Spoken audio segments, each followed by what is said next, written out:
जनपद बुलंदशहर से इस वक्त की खबर। बुलंदशहर छात्रा हत्याकांड में नया मोड़, परिजनों ने अंतिम संस्कार से किया इनकार।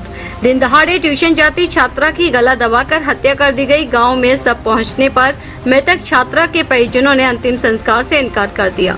4 सूत्रीय मांग पर सहमति न बनने तक अंतिम संस्कार न करने की मांग पर अड़े रहे मृतका के परिजन। कल दिन दहाड़े ट्यूशन जाती छात्रा की अज्ञात ने कर दी थी हत्या। एसडीएम को मौके पर बुलाने की मांग पर अड़े रहे परिजन। खुर्जा देहात थाना क्षेत्र के केरला गांव का है पूरा मामला। कोई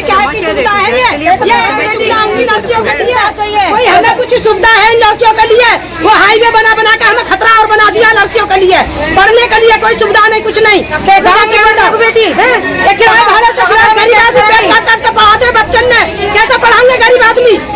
2 पैसे की कोई सुविधा नहीं। 2 साल से तो वैसे भुखमरी डोल रही है गाँव में, जो देश में पूरे में। अब फिर ये घटना हो रही है। इन दरिंदन को इंसाफ मिले, फांसी की सजा दो दरिंदन को। मिट्टी जब ठंडा हुई जब तक हमें चाहिए फांसी की सजा चाहिए। हमें यहाँ पर सुनता चाहिए गाँव के अंदर चाहिए। अच्छा व्यवहार है, गाँव के लोग अच्छे हैं। पूरे गांव, ये गांव में है, डिवाइड नहीं है, ठीक है। कोई यहाँ पे फेमस नहीं है, आपके सपोर्ट में खड़ा हुआ है, हम लोग खड़े हैं, ठीक। ये सोचने वाली बात है कि आपका एक जाति है, पूरा गांव दूसरी जाति आपके साथ खड़ा हुआ है, और हम भी खड़े हैं, पुलिस खड़ी, प्रशासन सब लोग लगेंगे, और जहाँ इस तरह का प्रयास होगा पता जरूर मिलेगा। पुलिस कोई भी संबंध नहीं इनका इस मैटर में नहीं करेगी। सब लोग एक हो जाए, जनता भी है कि पुलिस भी सफलता मिलेगी, वहाँ बिल्कुल मिलेगी और बहुत हार्डली मिलेगी। क्या नाम है आपका? मेरा नाम पूनम है। मृतक की कौन लगती है? मैं कजिन सिस्टर हूँ। ये अंतिम संस्कार क्यों नहीं कर रहा है? अंतिम संस्कार इसलिए नहीं किया जा रहा है, अगर अंतिम संस्कार किया जाएगा तो बाद में कोई कार्रवाई नहीं होगी। हम चाहते हैं जिसने दरिंदगी की है बच्ची के साथ में उसको पहले पकड़ के हमें दिखाया जाए कि यही है, उससे पूछा जाए कि उसने ये काम क्यों किया है, किसके कहने पे किया है, किस लिए किया है, हम ये चाहते हैं।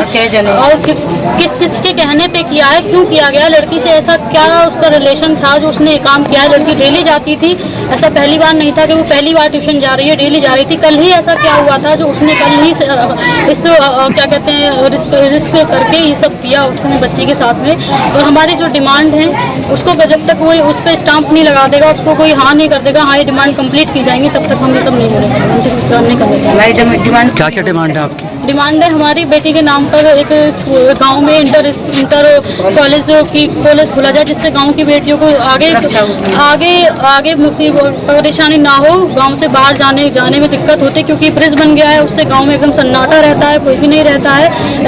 ऐसी घटनाएं भविष्य में ना हो, उसके लिए हम चाहते हैं कि भविष्य में एक स्कूल बनाया जाए, इंटर कॉलेज गाँव में स्थापित किया जाए, जिससे लड़कियों को आगे परेशानी ना हो। दूसरी डिमांड हमारी, उसकी जमीन हमारे प्रधान जी देने को तैयार हैं। और दूसरी डिमांड है कि जो भी आर्थिक सहायता बेटी के लिए मोदी जी, योगी जी के कोष से दी जा सके वो दी जाए, जल्द से जल्द दी जाए। और तीसरी है कि क्या कहते हैं, जो भी ब्रिज से लेकर अंदर तक लाइट की कोई व्यवस्था नहीं है, इवन गांव में तो व्यवस्था होती ही नहीं है, उस चीज़ की प्रॉपर व्यवस्था की जाए, जिससे बेटियां, सिर्फ बेटियां ही नहीं, औरतें भी, बूढ़ी औरतें भी, कोई भी सुरक्षित नहीं है आजकल कोई भी सुरक्षित नहीं है, सबकी सुरक्षा मुहैया हो सके। सब ये है कि किसी को अपने साथ लेके जाए, ना कि हाँ हमारे साथ माँ जाएगी या हमारे साथ भाई जाएगा। किसी की माँ ना हो तो क्या पढ़ने नहीं जाएगी, किसी का भाई ना हो तो क्या वो पढ़ने नहीं जाएगी। उनको इतनी सुविधा होनी चाहिए कि वो आराम से जा सके और आराम से आ सके। प्रशासन ने क्या आश्वासन दिया? प्रशासन से आश्वासन है कि जो भी आर्थिक सहायता होती है उससे वो बेटी के घर वालों को दी जाए, और उस लड़के के साथ जिसने भी ये किया है उससे पूछा जाए, उसको मतलब जो भी किया है उससे पूछा जाए कि तुमने ऐसा क्यों किया है, किसके कहने पे किया है, तुम्हें ऐसा क्या मिल गया जो तुमने ये सब किया।